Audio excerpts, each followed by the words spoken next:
അപ്പോൾ നമ്മുടെ യാത്രയുടെ 29ാമത്തെ ദിവസമാണ്. സൂപ്പർ വ്യൂ നോക്കിയേ, നല്ലൊരു പാലം, ആ ഇടത് ഭാഗത്തൊരു പുഴ, അടിപൊളി ബോട്ടിംഗ് ഒക്കെ ഉണ്ട് കേട്ടോ. അടുത്ത തവണ വരുമ്പോൾ നമുക്ക് ഈ ദാണ്ടേലി ഭാഗമല്ലേ ഇത്? ആണോ? അല്ലല്ലേ, പക്ഷെ എന്തായാലും കിടിലം കേട്ടോ, അടിപൊളി ഒരു വിശാലമായ പുഴ, കിടിലം, സൂപ്പർ ഒരു പാലം, അങ്ങൊരു ഇതെല്ലാം ഫ്ലൈ ഓവറാണ് കേട്ടോ, കിടിലമാണ്. അപ്പോൾ നമ്മൾ 29ാമത്തെ ദിവസത്തെ യാത്ര തുടങ്ങുകയാണ്. നമ്മൾ രാവിലെ ഗോവയിൽ നിന്ന് പുറപ്പെട്ടു.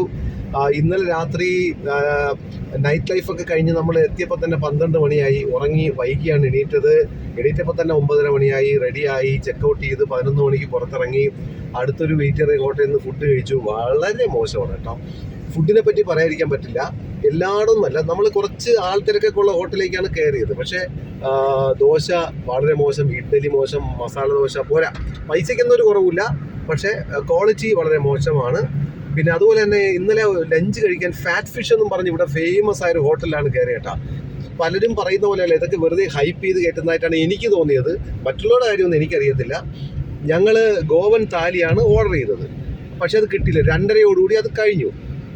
അപ്പോൾ ഞങ്ങൾക്ക് പ്രോൺസ് കറി വിത്ത് റൈസ്, പിന്നെ കിങ് ഫിഷ് കറി വിത്ത് റൈസ്, പിന്നെ കൂന്തൽ ഫ്രൈ. ഇതാണ് കൂന്തലിൽ വിനാഗിരി കൂടിപ്പോയി, പുളിപ്പ് കൂടുതലായിരുന്നു. നല്ല സോഫ്റ്റ് ആയിരുന്നു, പക്ഷേ വിനാഗിരി കൂടി ഒരു പുളിപ്പുണ്ടായിരുന്നു.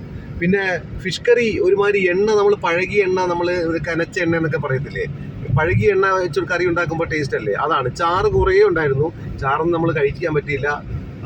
അതിനു വേണ്ടിയൊന്നുമില്ല, ഈ പറയുന്ന പോലെ ഹൈപ്പ് ചെയ്യുന്ന കാര്യമില്ല. ആളുകളൊക്കെ നിറയെ ഉണ്ട്.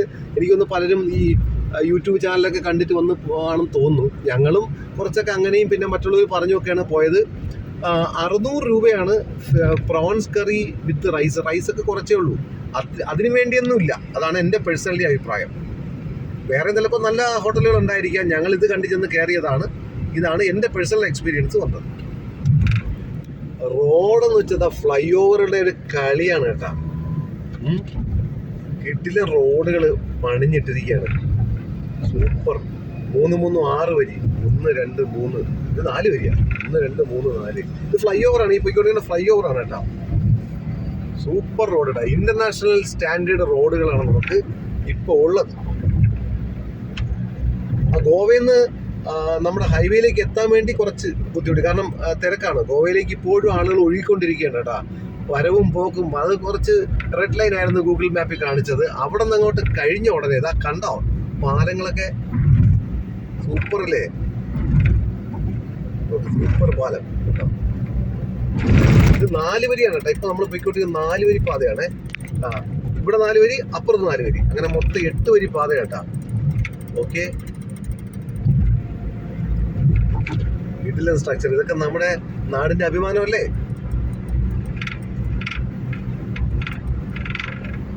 ഈ ഇന്ത്യൻ റോഡുകൾ എക്സ്പ്ലോർ ചെയ്യണമെന്നുള്ള എൻ്റെ ഭയങ്കര ആഗ്രഹമായിരുന്നു. അതുകൊണ്ടാണ് നമ്മൾ കാറ് തന്നെ നമ്മൾ പോയത്. അപ്പോൾ ഞാൻ ഉദ്ദേശിച്ച പോലെ തന്നെ, ഉദ്ദേശിച്ചതിനേക്കാൾ ബെറ്ററാണ് കേട്ടോ നമ്മുടെ റോഡിൻ്റെ അവസ്ഥ. നമ്മൾ കുറച്ച് ഇങ്ങോട്ട് എത്തിയപ്പോഴേ, നമ്മൾ മംഗലാപുരം റോഡാണ് കേട്ടോ. ഇത് 2 വരി പാതയാണ്, പുതിയതായിട്ട് ടാർ ചെയ്ത റോഡാണ്. 2 വരിയാണ്, നല്ല സ്മൂത്ത് റോഡാണ്. പക്ഷെ ആക്സിഡൻസിന് വളരെ ചാൻസ് ഉള്ള റോഡാണ് കേട്ടോ. അപ്പം അങ്ങനൊരു സംഗതിയുണ്ട്, സൂക്ഷിക്കണം. വളവുകളും തിരിവുകളും ഉണ്ട്. നല്ല റോഡാണ്, പുതിയ റോഡാണ്, അതുകൊണ്ട് ചവിട്ടി വിട്ട് പോവും. സ്പീഡ് ലിമിറ്റൊക്കെ എഴുതി വെച്ചിട്ടുണ്ട്, 50, 40, 60 എന്നൊക്കെ എഴുതി വെച്ചിട്ടുണ്ട്. അതൊക്കെ പാലിച്ച് വേണം പോകാൻ, അല്ലെങ്കിൽ പണി കിട്ടും.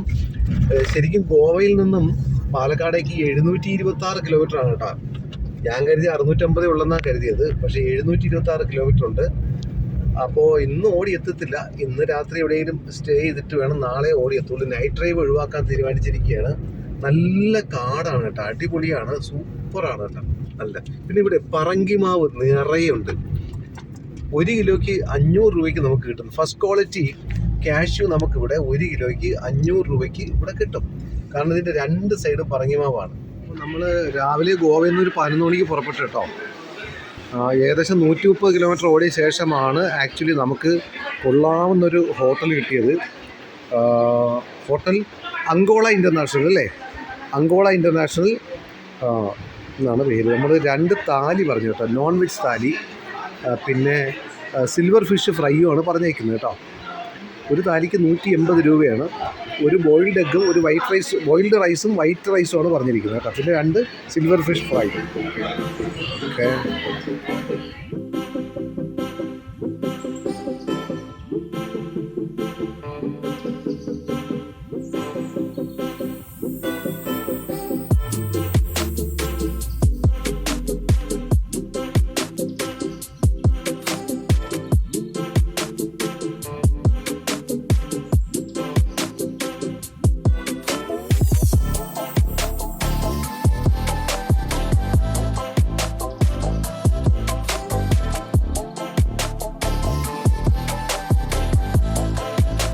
അപ്പൊ ഇതാണൊരു വലിയ നദിയാണ്, കർണാടകയിലെ ശരാവതി നദിയാണ് കേട്ടോ. ശരാവതി നദി ഇത് അറേബ്യൻ സീയിൽ ചെന്ന് ചേരുന്ന നദിയാണ് കേട്ടോ. ശരാവതി വലിയ പാലമാണ്.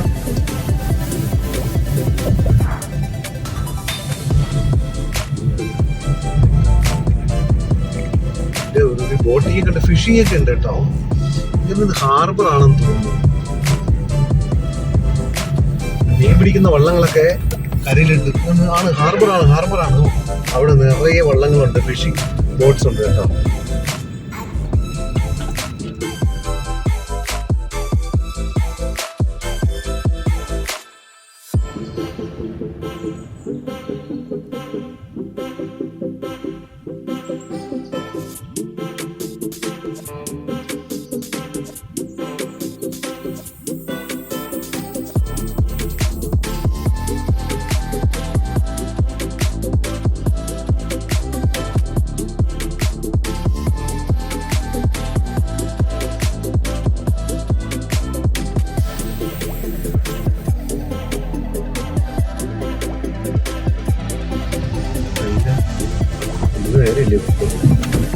ഓക്കെ, അപ്പൊ നമ്മള് വൈറ്റ് പോയ ചെറുക്കളം പോകും. നമുക്ക്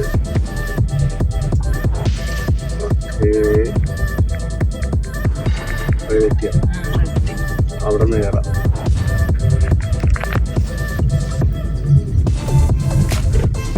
അപ്പോഴേ ദേശീയപാതയുടെ പണി തകർത്ത് വെച്ച് നടക്കുകയാണ്.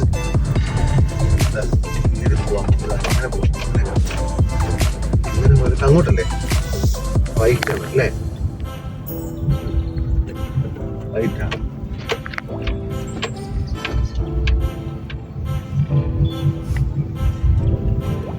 അപ്പൊ നമ്മള് മംഗലാപുരത്തുനിന്ന് പുറപ്പെട്ട് നമ്മള് കാസർഗോഡ് എത്തി കേട്ടോ. കാസർഗോഡ്. അപ്പൊ നമ്മള് കേരളത്തിലേക്ക് കടന്നിരിക്കുകയാണ്. കേരളത്തിൽ ദേശീയപാതയുടെ പണി തകർത്തിയായി നടക്കുന്നുണ്ട്.